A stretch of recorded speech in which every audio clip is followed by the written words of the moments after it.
Hello everyone, स्वागत है आप लोगों का ऑल एग्जाम प्लेस के इस यूट्यूब मंच पर। मेरा नाम है लोकेश गुप्ता। हम लोग यहाँ पर एक सीरीज शुरू की थी हमने, जहाँ पर हम लोग दे रहे थे पीवाईक्यूज देख रहे थे हम लोग 2018, 2022 और 2024 के जो एमपी सेट के पेपर थे, उसमें यहाँ पर जो पीवाईक्यूज आए थे उनको हम लोग यहाँ पर देखते हैं। ठीक है, साथ ही हम लोग इस सेशन में हम लोग देखने वाले हैं यहाँ पर जो है यूनिट 2 जो है उसमें कौन कौन से टॉपिक हमारे लिए इंपॉर्टेंट है, किस टॉपिक पे कितना वेटेज देना चाहिए, क्या स्ट्रेटजी अपनाना चाहिए, उस पर बात करने वाले हैं। ठीक है, तो आज का सेशन हमारे लिए बहुत इंपॉर्टेंट रहने वाला है। आज के सेशन में पीवाईक्यूज के साथ साथ इंपॉर्टेंट टॉपिक्स पे भी हम लोग थोड़ा सा डिस्कशन करेंगे। आप लोगों की जानकारी के लिए बता दूं कि ऑल एग्जाम प्लेस के इस प्लेटफॉर्म पर यहाँ पर जो है पॉलिटिकल साइंस के लिए क्लासेस शुरू हो चुकी है। जो बच्चा नेट सेट और एपी की तैयारी करना चाहता है उसके लिए क्लासेस हमने शुरू की है, जिसकी अभी प्राइस जो है ऑफर फीस रखी है हमने 2999। तो जो बच्चे इंटरेस्टेड है या जो बच्चे जो तैयारी कर रहे हैं सेट की या एपी के लिए, वो बच्चे जरूर इसके लिए ज्वाइन कर सकते हैं। ठीक है, चलिए शुरू करते हैं हम लोग। सबसे पहले तो हम लोग थोड़ा सा बात करते हैं कि कौन से टॉपिक हमारे लिए ऐसे हैं जो बहुत इंपॉर्टेंट है यूनिट 2 में। यूनिट 2 बेसिकली जुड़ी हुई है पश्चिमी राजनीतिक विचारों से, विचारकों से, जो हमारे कहीं ना कहीं जो पहली यूनिट थी विचारधारा वाली और परंपरा वाली, उससे जुड़ती है। उससे कहीं ना कहीं इसको हम लोग साथ में लिंक करके पढ़ सकते हैं। तो हम लोग थोड़ा सा इसमें ये देखें कौन कौन सा टॉपिक हमारे लिए इंपॉर्टेंट है। तो सबसे पहले हम लोग देखते हैं यहाँ पर, एक तो प्लेटो, एरिस्टोटल मैंने अरस्तु और मैकियावेली।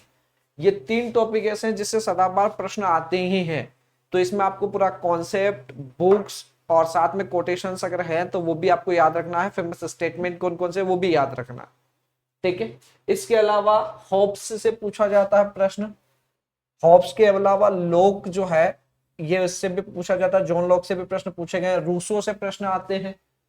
इसके अलावा हीगल में जो है आपको थोड़ा सा डायलेक्टिक जो आइडियलिज्म है वो पढ़ लेना चाहिए। इसके अलावा अगर आप देखें तो जॉन स्टुअर्ट मिल यानी जेएस मिल, कार्ल मार्क्स, इस प्रश्न पूछे गए हैं। ग्रामस्की में आपको जो है हेजेमनी का सिद्धांत थोड़ा सा देखना है कि हेजेमनी का सिद्धांत क्या है, वो थोड़ा सा देखना है। इसके अलावा हन्ना अरेंट से जो प्रश्न है वो भी पूछे जाते हैं। ठीक, इसके अलावा थोड़ा सा फ्रांज फेनन, उस पर प्रश्न अभी नहीं देखने को मिल रहे हैं। माओ जेडोंग जो है उससे नहीं मिलते। जॉन रोल्स से प्रश्न आते हैं। जॉन रोल्स से स्पेशली न्याय सिद्धांत जो है वो उस पर प्रश्न बनते हैं। ठीक है, तो कन्फ्यूशियस ऐसा टॉपिक है जिस पर अभी थोड़ा सा वेटेज कम है। कन्फ्यूशियस से क्वेश्चन अभी कम बन रहे हैं। और इसके अलावा अगर हम देखें तो मेरी वोलेस्टोनोक्राफ्ट या फिर हम फ्रांज फेनन, माओ, इससे प्रश्न कम बनते हैं। तो आप लोगों को जो सबसे ज्यादा फोकस करना है जिन टॉपिक्स पे, वो हम लोगों ने इनकी बात की। ये टॉपिक हमारे लिए इंपॉर्टेंट है। अब ऐसा नहीं है कि बाकी टॉपिक को आप बिल्कुल छोड़ दें, आप हल्का सा एक ओवरव्यू ले लीजिएगा बाकी का। और बाकी जिनके डीप कॉन्सेप्ट आपको तैयार करने हैं वो ये टॉपिक्स हैं जहां से सदाबहार प्रश्न आते ही हैं। तो आपको इन टॉपिक्स को अच्छे से तैयार करना है। इनके पूरे जो भी थिंकर्स हैं उनके कॉन्सेप्ट क्या है, उनके प्रमुख विचार बताना है, उनके प्रमुख बुक्स कौन कौन सी हैं, उनके जो भी एक्टिविटीज है, क्रियाकलाप क्या क्या थे, वो बात करनी है। प्लस साथ में उनके कोटेशंस, उद्धरण। तो इन विचारकों में आपको जो चीजें तैयार करनी है वो यहाँ पर, एक तो आपको प्रमुख संकल्पना है या इसको आप कह सकते हैं विचार, प्रमुख विचार क्या है इनके, किन के बारे में इन्होंने अपने विचार दिए हैं। साथ ही इनकी प्रमुख पुस्तक है ना, बुक्स। जैसे कार्ल मार्क्स है, कार्ल मार्क्स में आप पुस्तकें भी पढ़ेंगे तो भी चल जाएगा ना, क्योंकि मार्क्सिज्म हमने स्टार्टिंग में यूनिट फर्स्ट में उसमें थोड़ा सा देखा ही था।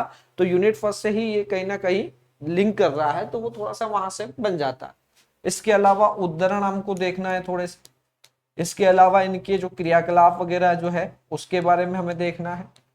बुक्स में भी आपको इनके ईयर के साथ में कि किस विषय से और किस सन में पब्लिश हुई थी ये भी आपको ध्यान रखना है ना। कोटेशंस स्पेशली सीधा पूछा गया कि ये स्टेटमेंट किसका है, तो उद्धरण या कथन ये इसमें इंपॉर्टेंट है और इनको जरूर पढ़ना है। तो यूनिट 2 में हमारे लिए जो इंपॉर्टेंट टॉपिक है वो प्लेटो, अरस्तु, मैकियावेली, हॉब्स, लॉक और रूसो। इस पर सदाबहार प्रश्न आ ही रहे हैं, ध्यान रखना है इसको। जेएस मिल और कार्ल मार्क्स, कार्ल मार्क्स में स्पेशली हम लोग बोलते थे न्यू मार्क्सिज्म जो है वो थोड़ा सा विचार देखना, प्लस कार्ल मार्क्स की पुस्तकें ये इसमें देखना है ना। ग्रामस्की में आपको एक हेजेमनी का जो सिद्धांत है वो देखना है। हन्ना अरेंट की बात करें तो हन्ना अरेंट पर प्रश्न पूछे जाते हैं। जॉन रोल्स का न्याय सिद्धांत सदाबहार पूछा जाता है। फ्रांस फेनन और देन माओ जेडोंग पे इतना प्रश्न अभी आ भी नहीं रहे हैं, तो थोड़ा थोड़ा एक ओवरव्यू जरूर ले लीजिएगा, बट प्रायोरिटी इन टॉपिक्स को दीजिएगा जो हम लोग बात कर रहे हैं। हमने यूनिट फर्स्ट में भी देखा था कौन से टॉपिक हमारे लिए प्रायोरिटी, तो ये टॉपिक हमारे लिए बहुत प्रायोरिटी में है ना। बाकी आप हल्का हल्का सा एक ओवरव्यू बाकी अदर टॉपिक का भी लीजिए, ऐसा नहीं है कि ये टॉपिक ही हमारे लिए इंपॉर्टेंट है बाकी पढ़ेंगे नहीं, ऐसा नहीं है ना। बाकी को कम वेटेज देना, इनको ज्यादा वेटेज देना, सीधा सा।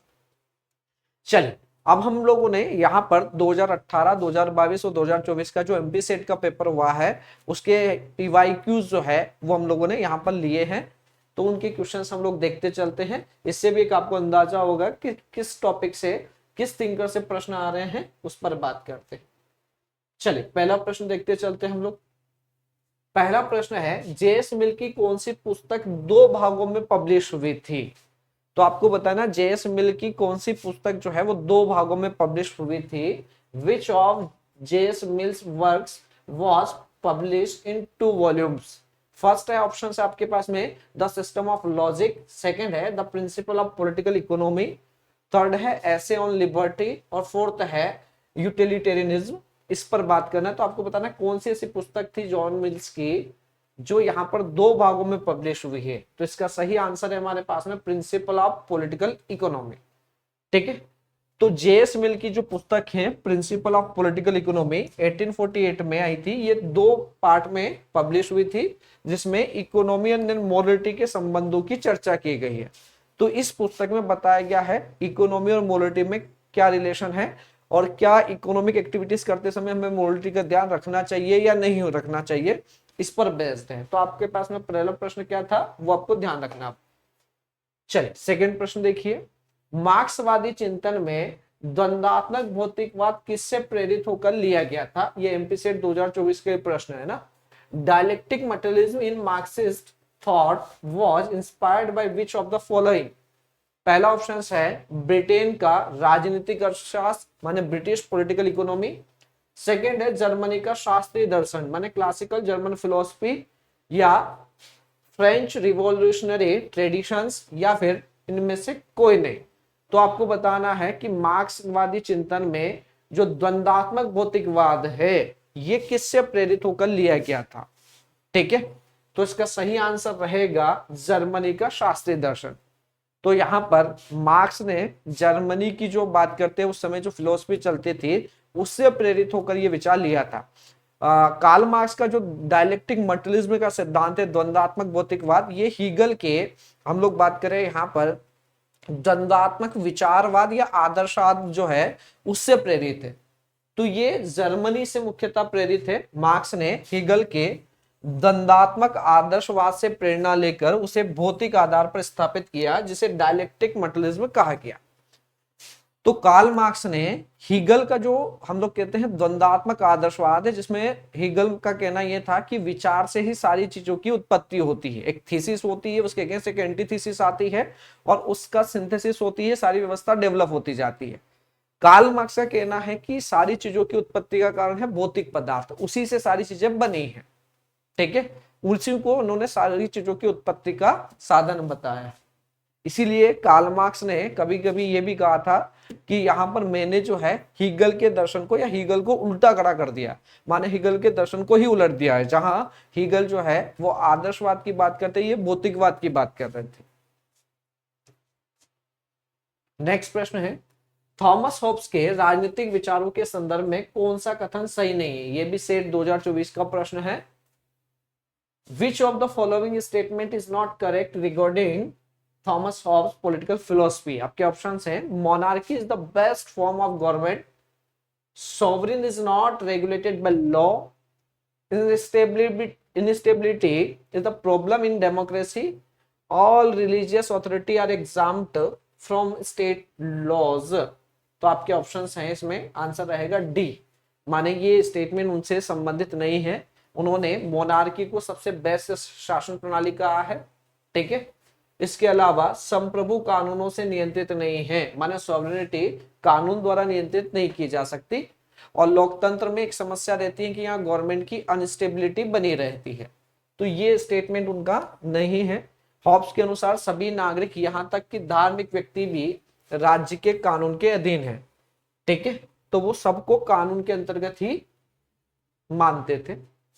लोक के राज्य की प्रकृति क्या थी, ये भी एमपी सेट 2024 का प्रश्न है। What was the nature of lock state? पहला लिमिटेड सीट, वैधानिक राज्य, टॉलरेंट स्टेट, या फिर ऑल ऑफ द अबव।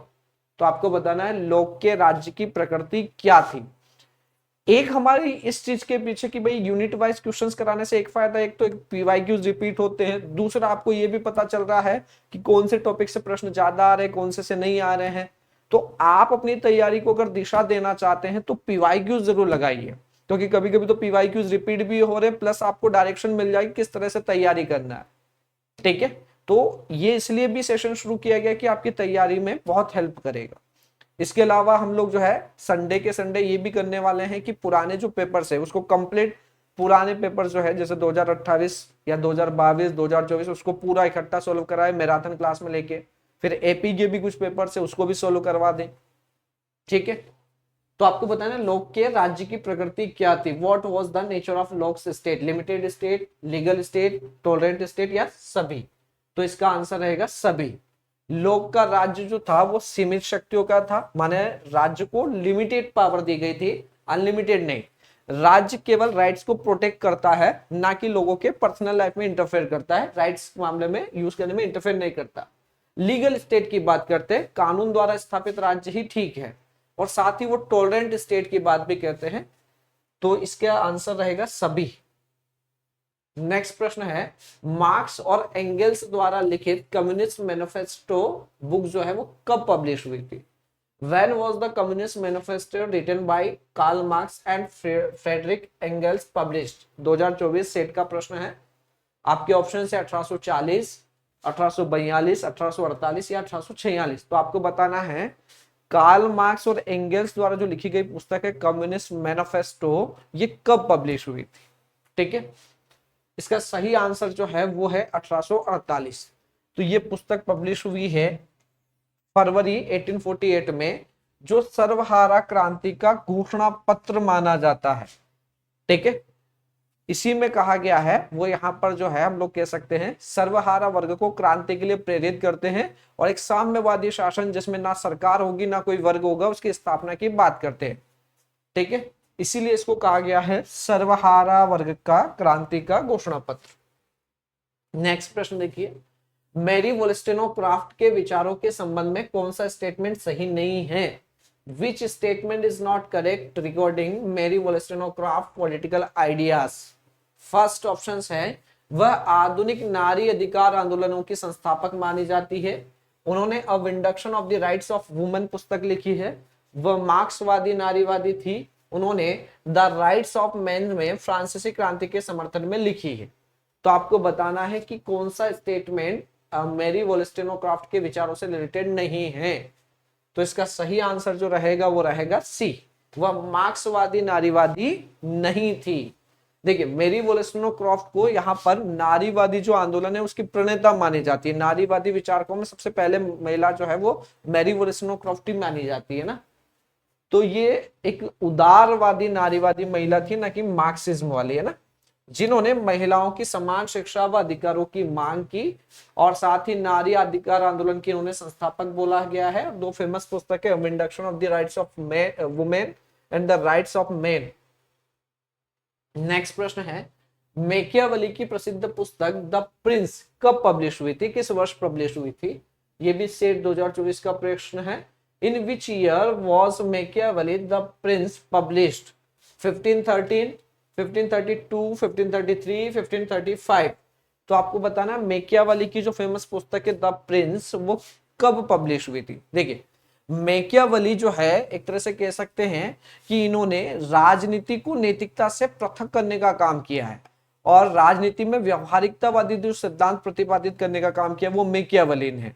इसीलिए इनको हम लोग थोड़ा सा यथार्थवादी राजनीतिज्ञ ज्यादा मानते हैं कि भाई राजनीति को यथार्थवादी बनाने का काम इन्होंने किया है। साथ में जो है इन्होंने यहाँ पर राजनीति और नैतिकता को अलग अलग किया है। ठीक है, माने ये कहते हैं कि राज्य के हित में ही सब कुछ निहित है। राज्य जो है अगर गलत संसाधनों का प्रयोग करना चाहे राज्य को कर सकता है। ठीक है, तो ये भी कहा कि वो लोगों के हित के लिए अगर गलत साधनों का प्रयोग कर रहा है राज्य तो वो भी लीगल है, कोई दिक्कत नहीं उसमें भी। 1513, 1532, 1533, 1535, इसका आंसर रहेगा 1532। तो हालांकि ये पुस्तक वैसे 1513 में लिखी गई थी, लेकिन इसका पब्लिश जो प्रकाशन है, पब्लिश जो हुई थी वो 1532 में मेकियावली की डेथ के बाद हुआ था, है ना।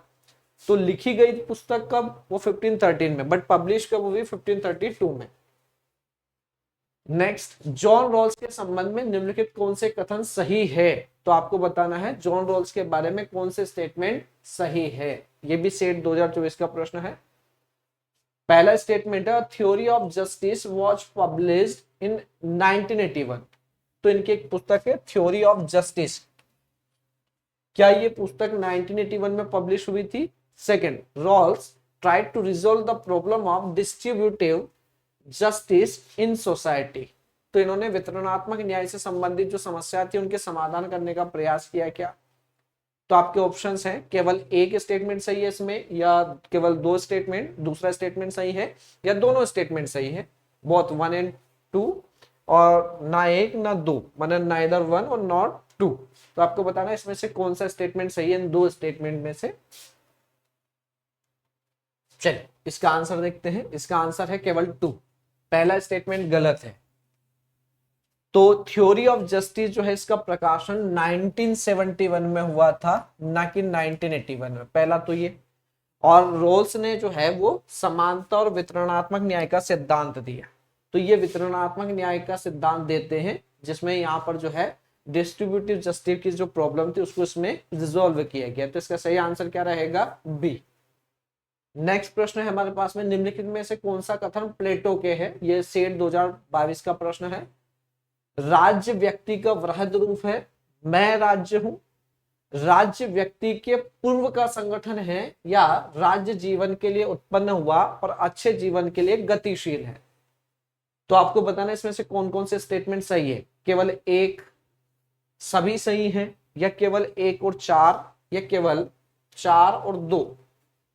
तो आपको बताना कौन कौन से स्टेटमेंट इसमें से प्लेटो के हैं। राज्य व्यक्ति का वृहद रूप है, मैं राज्य हूं, राज्य व्यक्ति के पूर्व का संगठन है, राज्य जीवन के लिए उत्पन्न हुआ और अच्छे जीवन के लिए गतिशील है। तो इसका सही आंसर रहेगा 1 और 4। इसमें से केवल 2 स्टेटमेंट सही है, पहला और चौथा। कौन सा पहला, राज्य व्यक्ति का वृहद रूप है, दूसरा राज्य जीवन के लिए उत्पन्न हुआ और अच्छे जीवन के लिए गतिशील है। ठीक है, तो ये केवल 2 ही स्टेटमेंट इसमें सही है। नेक्स्ट प्रश्न देखिए, निम्नलिखित में से कौन सा कथन अरस्तु का नहीं है। यह भी सेट 2022 का प्रश्न है। तो आपको बताना है कौन सा स्टेटमेंट अरस्तु का नहीं है। फर्स्ट ऑप्शन है, राज्य एक प्राकृतिक एवं आंगिक यौगिक है। सेकंड है, दीर्घकालीन संविधान सर्वोत्तम होता है। थर्ड है, लोकतंत्र शासन का आदर्श रूप है। और लास्ट, कुछ व्यक्ति शासन करने के लिए तो कुछ शासित होने के लिए पैदा होते हैं। तो आपको बताना इन चारों स्टेटमेंट से कौन सा अरस्तु का स्टेटमेंट नहीं है। इसमें सही आंसर जो है वो है सी, माने वो लोकतंत्र का शासन का आदर्श रूप नहीं बताते हैं। वो यहां पर जो है लोकतंत्र की बजाय मिक्स्ड व्यवस्था की बात करते हैं। तो अरस्तु ने लोकतंत्र को आदर्श शासन नहीं माना, बजाय मिक्स्ड व्यवस्था को वो ठीक कहते हैं कि अकेले एक लोकतंत्र ही ठीक नहीं है, सारी व्यवस्था जो उस समय चल रही थी उनको मिश्रित करके कोई नई व्यवस्था बनानी चाहिए, उसका ये समर्थन करते हैं। तो ये स्टेटमेंट कि राज्य एक प्राकृतिक और आंगिक यौगिक है वो सही है। दीर्घकालीन संविधान बेस्ट होता है वो भी ठीक है। कुछ व्यक्ति शासन करने के लिए तो कुछ जो है यहाँ पर शासित होने के लिए माने गुलामी के लिए ही पैदा होते हैं, ये इसका कहा है। अरस्तु की एक आलोचना यही है कि भाई ये जो है गुलामों को या दास के साथ जो है दास प्रथा को स्वाभाविक मानते हैं कि हर व्यक्ति जो है क्षमता अलग अलग है। जो व्यक्ति जो है बौद्धिक रूप से ताकतवर होते हैं वो मालिक बनते हैं और जो शारीरिक रूप से वो गुलाम बनते हैं। तो ये दास प्रथा और महिलाओं के संबंध में थोड़ा सा ठीक विचार नहीं है, वो एक रूढ़िवादी विचारक के रूप में देखे जाते हैं। महिलाओं को भी स्वाभाविक रूप से गुलाम बताते हैं कि वो स्वाभाविक रूप से जो है गुलाम बनने के लिए ही उनका जन्म हुआ है, शादी से पहले पिता और शादी के बाद पति। नेक्स्ट प्रश्न देखिए, निम्नलिखित में से किसने प्राकृतिक असमानता और परंपरागत असमानता में भेद किया है। तो प्राकृतिक असमानता और जो ट्रेडिशनल या नैतिक राजनीतिक असमानता में भेद किसने किया है, रूसो, लॉक, हॉब्स या बेंथम। तो आपको बताना है Who among the following made a distinction between natural inequality and conventional inequality? आपके ऑप्शंस हैं रूसो, लॉक, हॉब्स या बेंथम। तो इसका सही आंसर रहेगा रूसो। रूसो ने अपनी पुस्तक डिस्कर्स ऑन इनइक्वलिटी में दो प्रकार की असमानताएं बताई हैं, प्राकृतिक और सामाजिक। प्राकृतिक असमानताएं क्या, जो प्रकृति द्वारा बनाई गई है ना, जैसे रूप, रंग, आकार, ये तो प्रकृति द्वारा बनाई गई है। परंतु कुछ सोसाइटी द्वारा भी बनाए गए, जैसे जाति आधारित भेदभाव, लिंग आधारित, ये सोसाइटी द्वारा बनाए गए, ये प्रकृति ने नहीं बनाया। तो ये कहते हैं कि ये सोसाइटी द्वारा जो बनाए गए भेदभाव है, सोशल इनइक्वलिटी है, इसको दूर किया जाना चाहिए। ठीक है, और प्राकृतिक को चूंकि हम दूर नहीं कर सकते, पर इससे रिलेटेड जो भेदभाव उसको कम किया जाना चाहिए। निम्नलिखित में से किसका प्रतिपादन जेएस मिल ने नहीं किया? Which of the following is was not advocated by G.S. Mill? MP set 2022 का प्रश्न है। नेगेटिव लिबर्टी, महिलाओं को समान अधिकार माने equal right for women, individualism यानी व्यक्तिवाद, और एक पॉजिटिव लिबर्टी। तो बताना है किसका प्रतिपादन यहाँ पर जो है जेएस मिल ने नहीं किया। तो सकारात्मक स्वतंत्रता का सिद्धांत उन्होंने नहीं दिया है, नकारात्मक स्वतंत्रता का सिद्धांत उन्होंने दिया है। तो जेएस मिल ने नकारात्मक स्वतंत्रता की बात की है, जबकि सकारात्मक स्वतंत्रता का विचार जुड़ा हुआ है टीएच ग्रीन से। ये किससे जुड़ा है? TH Green. ठीक है, चलिए नेक्स्ट देखिए। मार्क्स के अनुसार साम्यवाद की सर्वोत्तम व्यवस्था क्या है? तो according two marks, what describe communism best? सर्वहारा वर्ग का अधिनायकवाद या अधिनायकत्व, उत्पादन के साधनों का राष्ट्रीयकरण, वर्ग विहीन राज्यविहीन सोसाइटी, श्रमिकों के हित में कानूनों का निर्माण।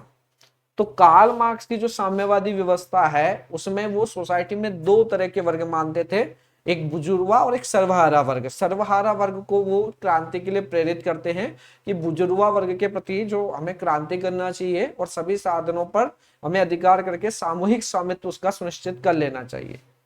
और इसी जो है साम्यवाद में ना कोई वर्ग होगा ना कोई राज्य नहीं। तो इसका सही आंसर रहेगा वर्ग विहीन और राज्य विहीन सोसाइटी सबसे बेस्ट सिस्टम है। साम्यवाद की सर्वोत्तम व्यवस्था है ऐसी व्यवस्था जिसमें ना कोई क्लास है ना कोई स्टेट है। अगला प्रश्न है, निम्नलिखित में से कौन सा विकल्प माओ जेडांग से संबंधित नहीं है? सेट 2022 का प्रश्न है। One country two systems, long march, the little red book और देन कल्चरल रिवॉल्यूशन। तो आपको बताना निम्नलिखित में से कौन सा विकल्प माने जो ऑप्शन दिए गए हैं वो उसमें जो है माओ जेडोंग से संबंधित नहीं है। One country two system, long march, the little red book या फिर देन कल्चरल रिवॉल्यूशंस। तो देखिए माओ जो है हम लोग बात कर रहे हैं, माओ जो है वो सीधा सीधा माओ चीन के साम्यवादी क्रांति के जो समर्थक है या एक तरह से कह सकते हैं संस्थापक है। चीन में कम्युनिस्ट पार्टी की स्थापना भी इन्होंने की है। यहाँ पर लॉन्ग मार्च जो है ये आंदोलन इनसे जुड़ा हुआ है। द लिटिल रेड बुक जो है ये भी इनसे जुड़ा हुआ है। कल्चरल रिवॉल्यूशन की ये बात करते हैं, बट एक देश में दो शासन प्रणाली का ये विरोध करते हैं। तो इसका आंसर रहेगा ए, वन कंट्री टू सिस्टम, है ना, ये इसका विरोध करते हैं। और ये विचारधारा जुड़ी हुई है डेंग शियोपिंग नाम के जो व्यक्ति थे उनसे जुड़ा हुआ है, ना कि माओ जेडोंग। नेक्स्ट प्रश्न है, व्यक्ति अपने मन एवं शरीर पर संप्रभु है, निम्नलिखित में से किसने कहा? 2018 का प्रश्न है ये, 2018 एमपी सेट का। Over himself, over his own body and mind the individual is sovereign, who said this? आपके ऑप्शन है H J Laski, TH Green, JS Mill और बेंथम। तो किसने कहा कि व्यक्ति जो है अपने मन और देन शरीर इस पर संप्रभु है, माने उसी का अधिकार होना चाहिए ना किसी और का? तो किसने ये स्टेटमेंट दिया आपको ये बताना है। ये मुख्यतः जुड़ा हुआ है स्वतंत्रता से। तो ऐसे विचारक आपको ढूंढना है इसमें जो स्वतंत्रता के प्रबल समर्थक है, उस पर किसी प्रकार के प्रतिबंध का जो है समर्थन नहीं करते। तो इसका आंसर रहेगा जेएस मिल। जेएस मिल ने यह विचार स्वतंत्रता के अधिकार और व्यक्तिगत स्वायत्तता को प्रमुखता देने के लिए कहा। तो जेएस मिल जो है वो व्यक्तिगत स्वतंत्रता का बड़ा समर्थन करते थे और स्वतंत्रता पर किसी भी प्रकार के प्रतिबंध का विरोध करते थे कि किसी प्रकार का प्रतिबंध नहीं होना चाहिए। नेक्स्ट प्रश्न है, मैरी वोलेस्टेनोक्राफ्ट किस सिद्धांत के लिए जानी जाती है? ये भी सेट 2028 का प्रश्न है। लेबर राइट्स, ह्यूमन राइट्स और पीजेंट राइट्स या फिर चाइल्ड राइट्स। तो इसका मुख्यतः आंसर मेरी वोllstonecraft एक नारीवादी विचारक है और प्रारंभिक नारीवादी विचारकों में जो है ये प्रमुख प्रवर्तक मानी जाती है नारीवाद की। तो इसका सही आंसर रहेगा बी, महिला अधिकार। ठीक है। मेरी वोllstonecraft ने अपनी प्रसिद्ध पुस्तक of induction of the rights of women में महिलाओं की समानता का समर्थन किया है। नेक्स्ट प्रश्न है, who first separated politics from ethics? माने किसने सर्वप्रथम राजनीति शास्त्र को नीति शास्त्र से पृथक किया? यह प्रश्न पूछा जा चुका और मैं इस पे स्टार्टिंग में ही डिस्कस कर चुका हूं कि ये स्टार्टिंग में बता दिया था मैंने कि किसने इसमें बताया है। तो प्लेटो, अरस्तु, मैकियावेली या होब्स? तो इसका आंसर रहेगा मैकियावेली। मैकियावेली एक यथार्थवादी राजनीतिक चिंतक है जिसमें इन्होंने क्या किया है, राजनीति और नैतिकता को सेपरेट किया है, पृथक किया है। तो इसका आंसर रहेगा मैकियावेली। नेक्स्ट प्रश्न है, the concept of hegemony is associated with? तो हेजेमनी का सिद्धांत किससे संबंधित है ना? वर्चस्व का, आधिपत्य का या प्राधान्य का सिद्धांत किससे संबंधित है? लेनिन, माओ, ग्रामस्की या फिर मैक्स वेबर? तो इस पर भी हम स्टार्टिंग में बात कर चुके हैं, ग्रामस्की, ये पूछा गया है ना। तो ग्रामस्की का हेजेमनी का सिद्धांत, ये हेजेमनी का सिद्धांत जो है वो हेजेमनी माने वर्चस्व को सांस्कृतिक और विचारात्मक नियंत्रण के रूप में समझा है उन्होंने। ठीक है, चलिए तो ये हमारा आज का सेशन यही कंप्लीट हुआ। आई होप आपको क्लास पसंद आ रही होगी, ये आपकी तैयारी में बहुत जो है महत्वपूर्ण रहने वाली है और आपको बहुत हेल्प करेगी ये। ठीक है, एक बार फिर से मैं आप लोगों को बता दूं, यहाँ पर जो है ऑल एग्जाम प्लेस पर पॉलिटिकल साइंस की जो क्लास शुरू हो चुकी है, एमपी सेट, नेट या हम लोग बात करें यहाँ पे असिस्टेंट प्रोफेसर के लिए। तो जो स्टूडेंट तैयारी करना चाहते हैं अपनी पॉलिटिकल साइंस सब्जेक्ट की या अपने सब्जेक्ट को और नई दिशा देना चाहते हैं, अपनी तैयारी को और अच्छा करना चाहते हैं, तो जरूर ऑल एग्जाम प्लेस के साथ जुड़िए, जिसकी अभी हमने फीस जो रखी है वो यहाँ पर 2999 रखी है। ठीक है, एक्चुअल फीस इसकी 7999 है, बट अभी ऑफर फीस चल रही है तो 2999 हमने इसको रखा है। तो याद से जो बच्चे जुड़ना चाहते हैं जरूर जुड़िए। मिलते हैं हम लोग यूनिट 3 में, या यूनिट 3 के जो ऑब्जेक्टिव है PYQ क्वेश्चन है उसके साथ में। तब तक के लिए बने रहिए ऑल एग्जाम प्लेस के साथ। धन्यवाद।